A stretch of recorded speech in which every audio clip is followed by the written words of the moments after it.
tie together a loose end here because you did mention the labor market, Bilal, and I just wanted to maybe run a couple of things by you because it occurs to me that this is a very different labor market than the 70s in a few ways, but in one especially important way, and that is that there are no labor unions. So how do workers now advocate for higher wages? And it seems to me that the most common mechanism that maybe economists would point to would be mobility, right? The ability to leave one job for another higher paying job.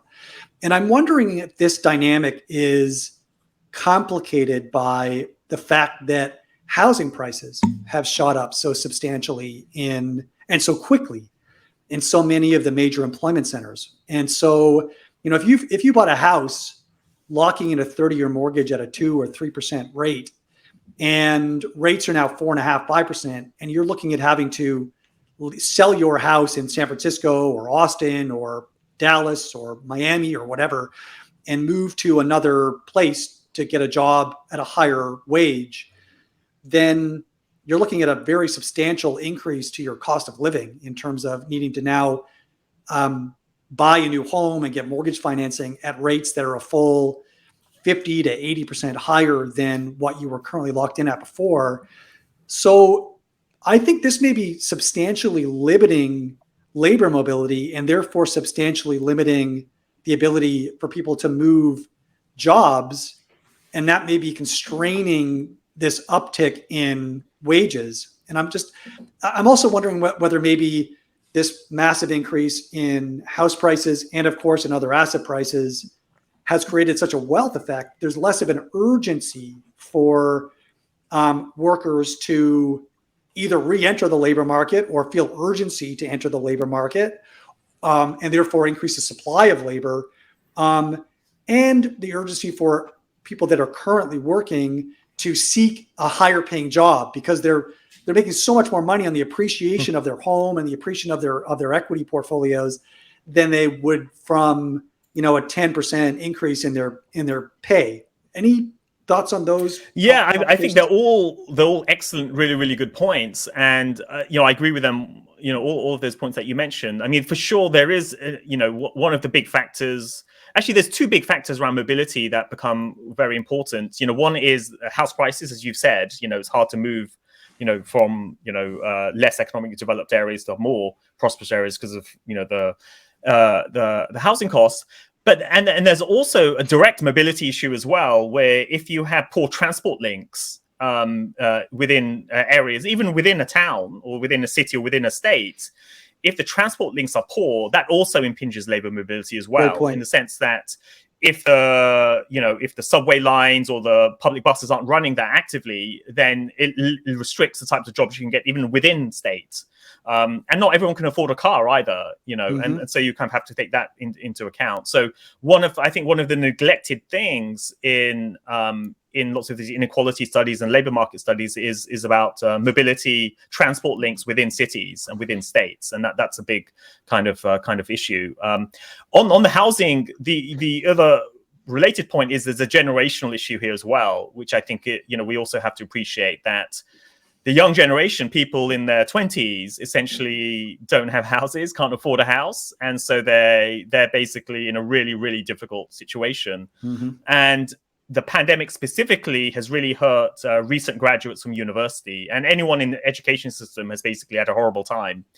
And so there is this issue of 20-somethings in particular, but even 30-somethings to some extent, who are really, kind of doing worse than the same point of the previous generation of boomers or Gen X even, so millennials or Gen Z.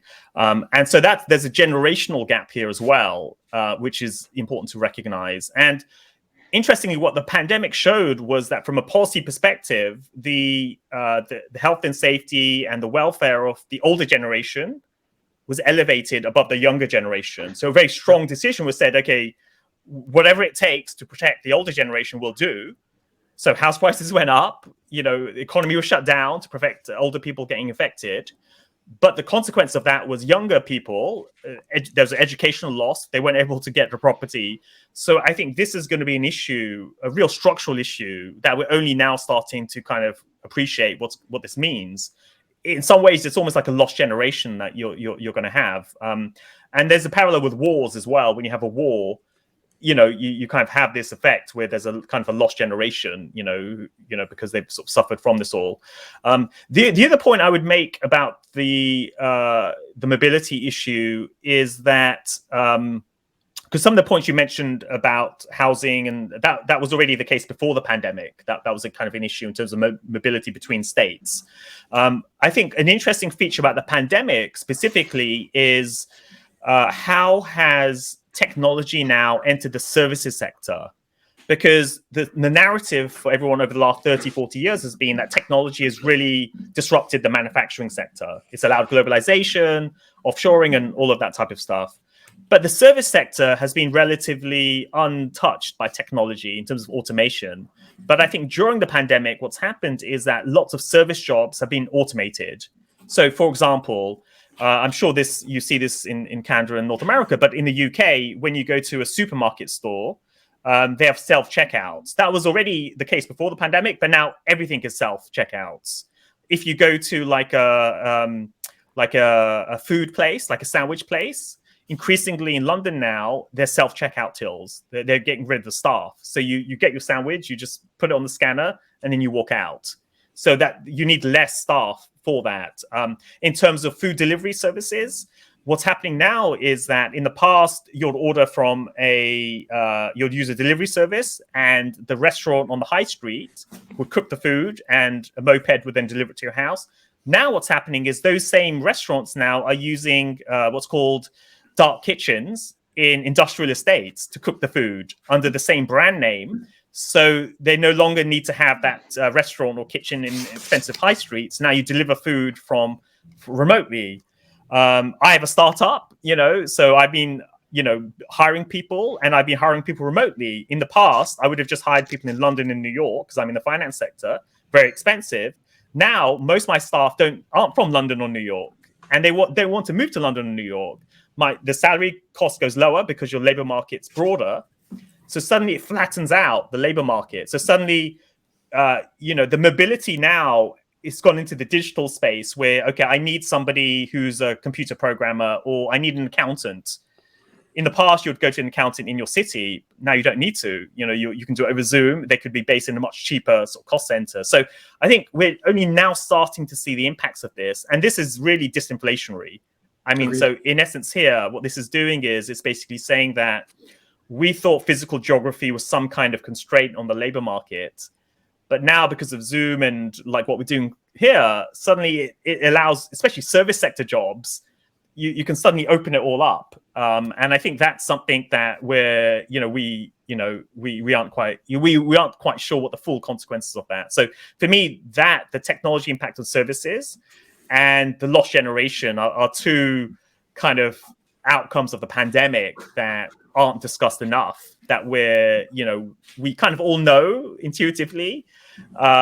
And policymakers aren't talking about these things, because obviously they're putting fires out all the time. But from a structural perspective, these are the things that are going to have profound impacts on all of our lives.